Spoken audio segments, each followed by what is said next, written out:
Bismillahirrahmanirrahim. Assalamualaikum warahmatullahi wabarakatuh.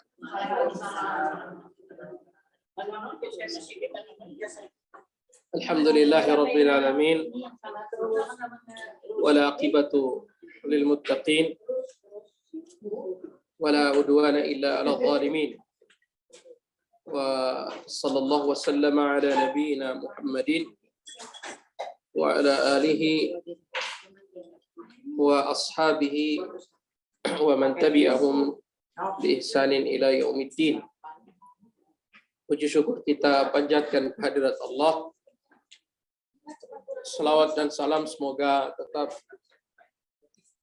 tercurah atas junjungan kita Nabi besar Muhammad sallallahu alaihi wa alihi wasallam.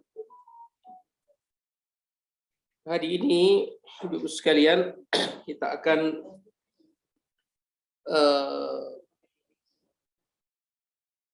berbicara tentang satu peristiwa yang penting dalam sejarah perjalanan dakwah Nabi sallallahu alaihi wasallam. Sebuah peristiwa yang kemudian ghayyara atau mengubah perjalanan sejarah. Sebuah peristiwa yang dari peristiwa ini banyak yang berubah pada tatanan sosial masyarakat Arab, masyarakat Islam pada umumnya. Peristiwa tersebut kita kenal dengan peristiwa hijrah. Ya. Dan hari ini alhamdulillah kita tengah berada pada awal dari bulan Al-Muharram. Jadi penyebutan yang benar adalah Al-Muharram, bukan Muharram. Ya. Al-Muharram dengan menggunakan alif lam di awalnya.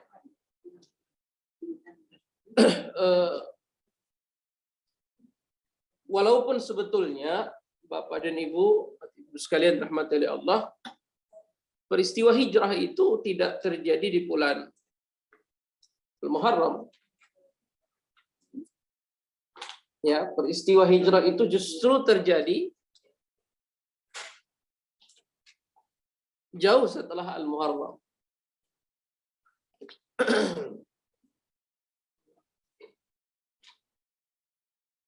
Ada catatan kami bahwa peristiwa hijrah itu terjadi pada hari Kamis 26 Safar, ya, pada 26 Safar, dan Nabi tiba di kota Madinah itu pada tanggal 12 Rabiul Awal. Jadi beliau start dari Mekah pada hari Kamis 26 Safar, 3 hari bermalam di Bukit Sur. Ya, dari Mekah ke Madinah. Jadi dia di Bukit Sur itu 3 hari lamanya. 8 hari perjalanan antara Bukit Sur hingga Madinah. 4 hari menginap di Kuba. Ya, 8 hari perjalanan, 4 hari menginap di Kuba. Itu belum langsung sampai ke kota Madinah yang saat ini tempat di mana berdirinya Masjid Nabawi sallallahu alaihi wasallam. Dan baru pada hari keempat dia di Kuba baru melanjutkan perjalanan menuju kota Madinah. Sehingga total perjalanan Nabi itu ada berapa hari? 15 hari. Ya, 3, 4, 8. Kurang lebih 15 hari. Dimulai pada 26 Safar dan tiba pada 12 Rabi' Al-Awwal. Itu perjalanan Rasulullah Shallallahu Alaihi Wasallam, sebuah perjalanan yang seperti saya katakan tadi betul-betul mengubah jalan sejarah. Nah, kita akan mencoba membaca lebih dalam tentang peristiwa ini karena ini peristiwa yang istilahnya itu ya sering kita pakai, hijrah, ya kan? Walaupun peristiwanya tidak terjadi pada bulan Al-Muharram. Sebab bulan kita atau penanggalan kita itu dimulai di masa Umar ibn Al-Khattab radhiyallahu taala anhu dan disepakati bulan awal tahun itu adalah Al-Muharram. Disepakati bulan awal tahun itu adalah Al-Muharram setelah prosesi orang melakukan ibadah haji. Jadi setelah haji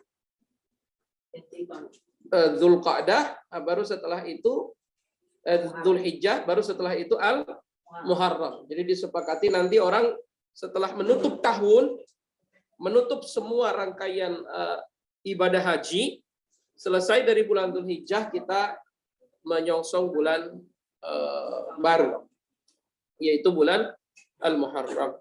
Nah, Bapak dan Ibu yang dirahmati oleh Allah Subhanahu wa taala, hal yang menjadi catatan penting dalam peristiwa hijrah ini adalah mawaqif Nabi Shallallahu Alaihi Wasallam. Mawaqif itu apa? Sikap, keputusan-keputusan yang diambil oleh Nabi Shallallahu Alaihi Wasallam. Kenapa?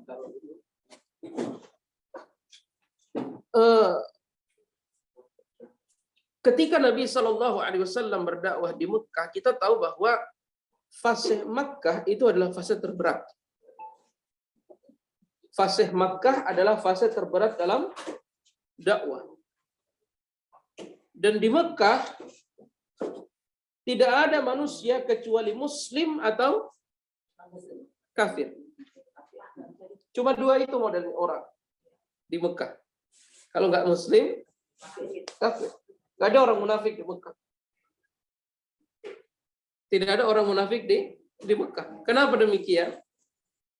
Pertama, umat Islam dalam kondisi dha'af, lemah. Tidak punya kekuatan apapun secara politik. Mereka tidak punya. Secara finansial juga demikian. Ekonomi mereka juga bukan sedikit orang-orang terpandang ketika awal-awal Islam. Barangkali direpresentasikan dengan Abu Bakar, Utsman, dan lain-lain. Umar atau Hamzah dan seterusnya. Tapi kebanyakan orang-orang Muslim pada awal Islam itu orang-orang lemah. Sehingga ketika umat dalam posisi lemah itu hanya ada dua kelompok. Imam Islam atau tidak ada orang munafik. Munafik itu kan semacam satu sikap yang dibuat untuk cari aman. Iya kan? Kemunafikan orang munafik itu kan dia cari aman. Dia hanya ingin mengamankan dirinya sehingga ketika arus utama itu Muslim dan dia ada hal yang tidak disukai dari Islam, dia tidak punya pilihan kecuali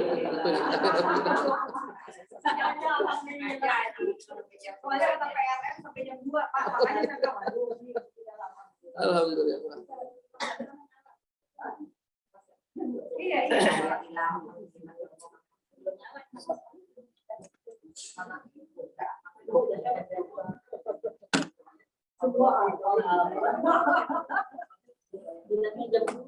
Iya.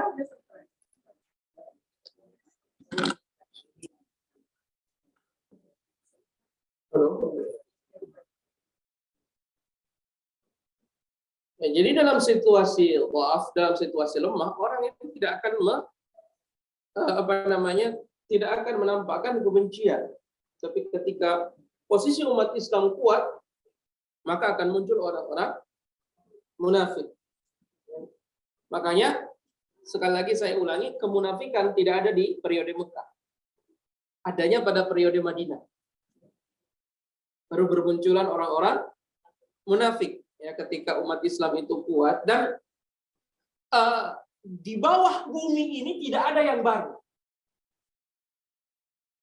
kecuali pelakonnya saja. Artinya, situasi itu akan terus berulang.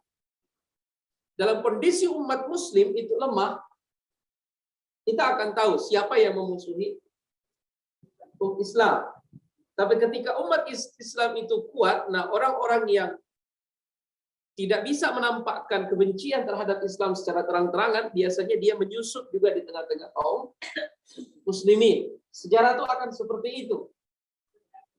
Berulang. Itu tabiat sejarah. Makanya tidak ada yang baru di bawah bumi ini. Kemunafikan, tidak amanah, kebencian, dan seterusnya yang ada di kolong langit ini hanya diperankan oleh orang-orang yang berbeda dari masa ke masa. Tidak ada yang baru. Ketika Nabi SAW merasa bahwa masyarakat Mekah kali ini tidak bisa diajak kompromi, dan tekanan demi tekanan dialami oleh Nabi SAW, ya, dan tidak beban yang dialami Nabi tidak hanya beban fisik pada saat itu, tetapi juga beban psikis. Dikatai gila, dikatai penyihir, dibilang halu dan lain-lain sebagainya. Sallallahu alaihi wasallam. Nah, otomatis ini punya pengaruh secara langsung ataupun tidak langsung terhadap moral atau mental perjuangan para sahabat dan juga Nabi Sallallahu Alaihi Wasallam.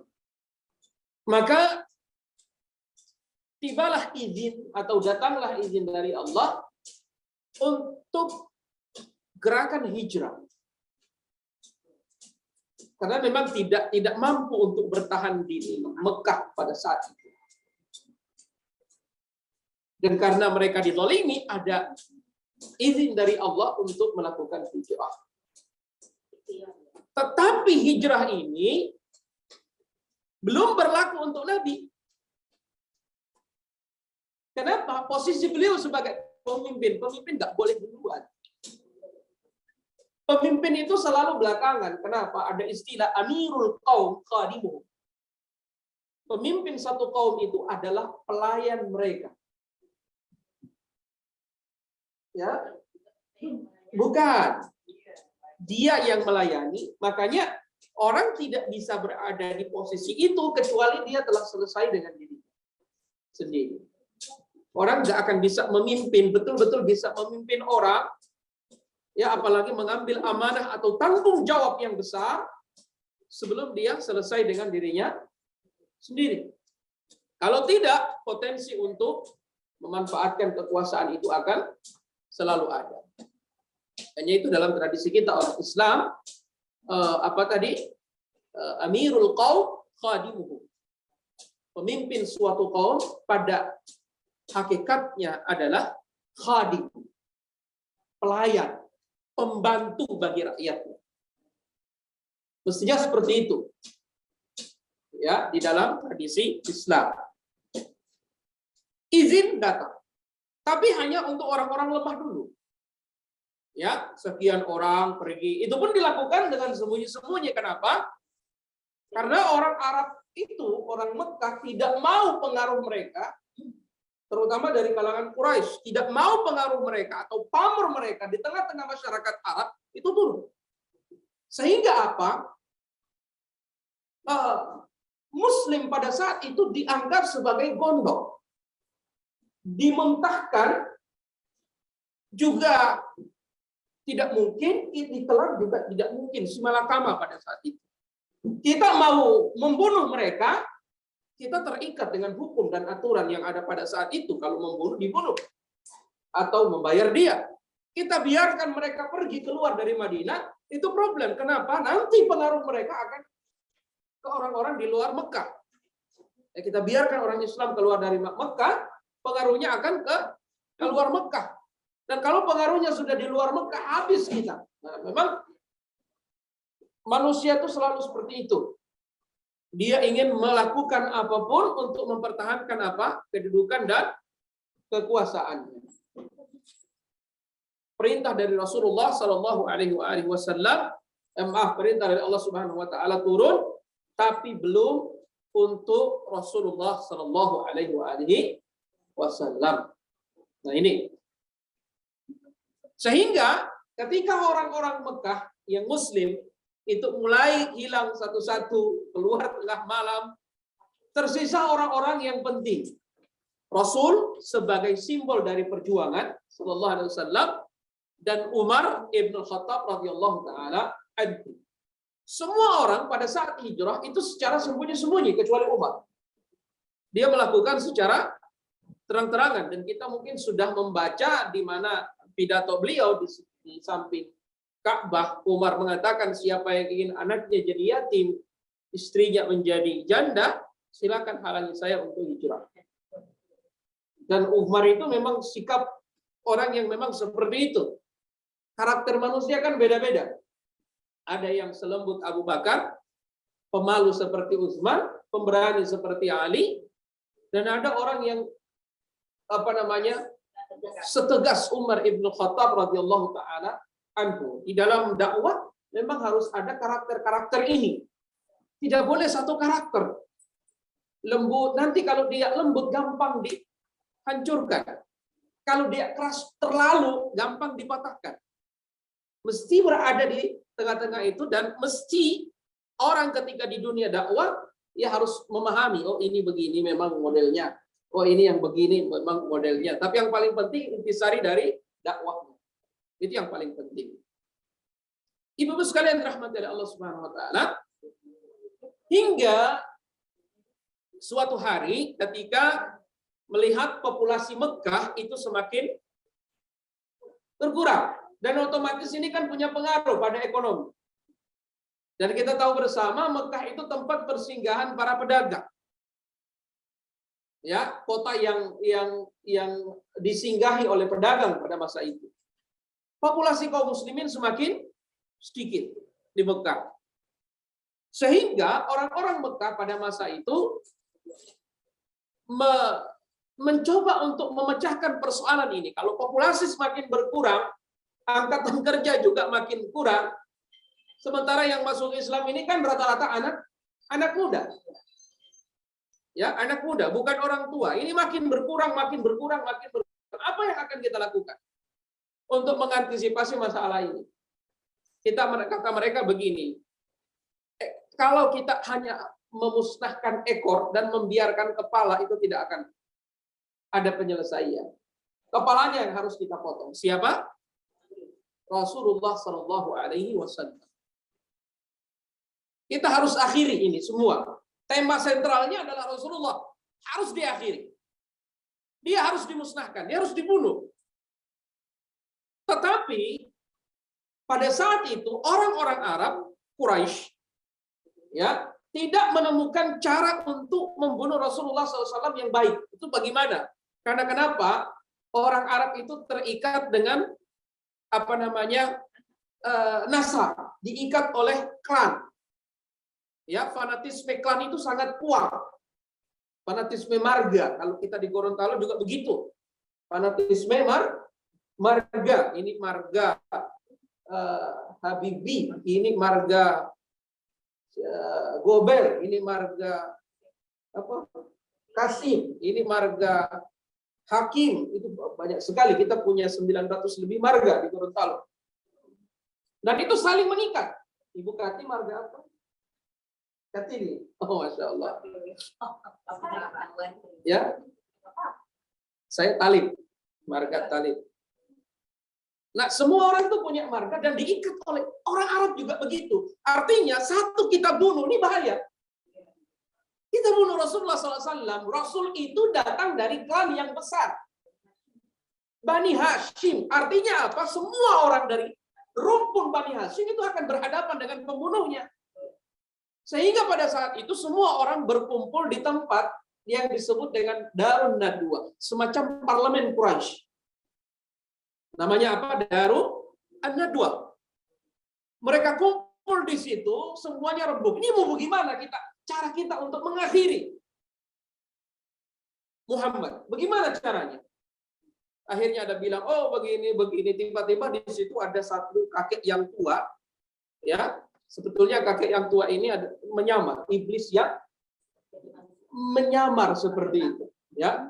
Iblis menyamar jadi manusia dari apa namanya, dengan perawakan tua.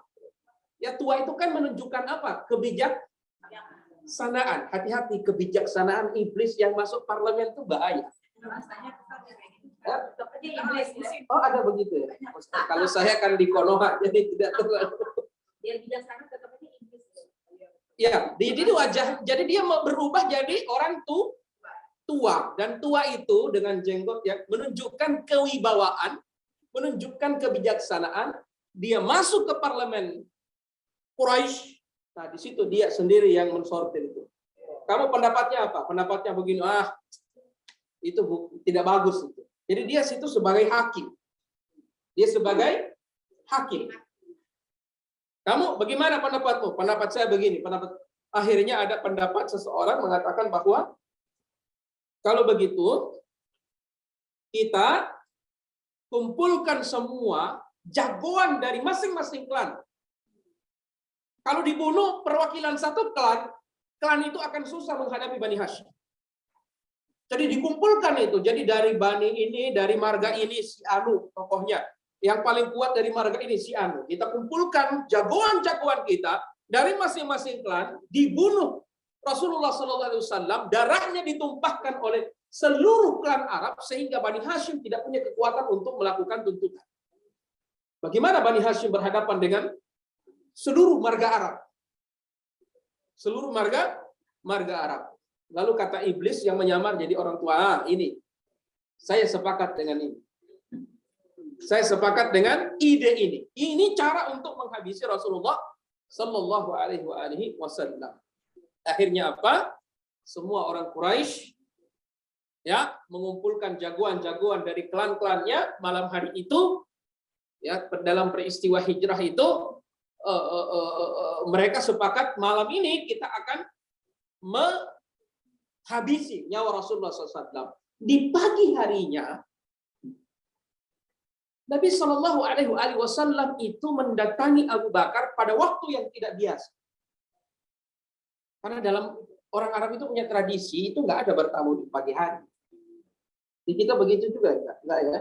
Kalau di kita yang paginya ini Rasul di waktu duha tiba-tiba datang ke rumah Abu Bakar. Abu Bakar bilang, ini bukan jam bertamu. Ini bukan jam bertamu. Dan Rasul datang pada jam itu, kita saja di sini, ibu-ibu saja di sini mulainya jam 10. Ya kan? Karena jam di bawah itu masih untuk orang rumah.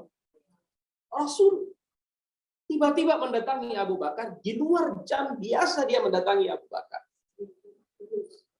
Di luar dia mendatangi Abu Bakar, di luar jamnya.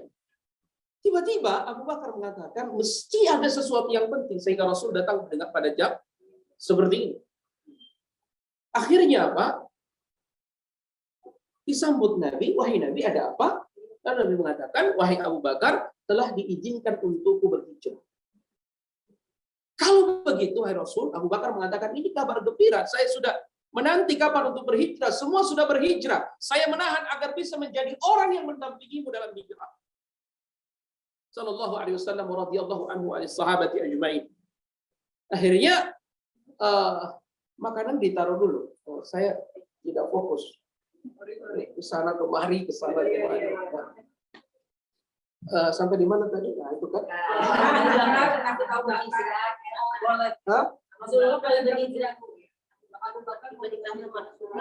Abu Bakar diberitahu oleh Rasul diberitahu oleh Abu Bakar kita akan hijrah. Wahai Rasul, saya ingin sekali untuk hijrah, tapi menunggu agar saya bisa menjadi orang yang mendampingi engkau dalam hijrah.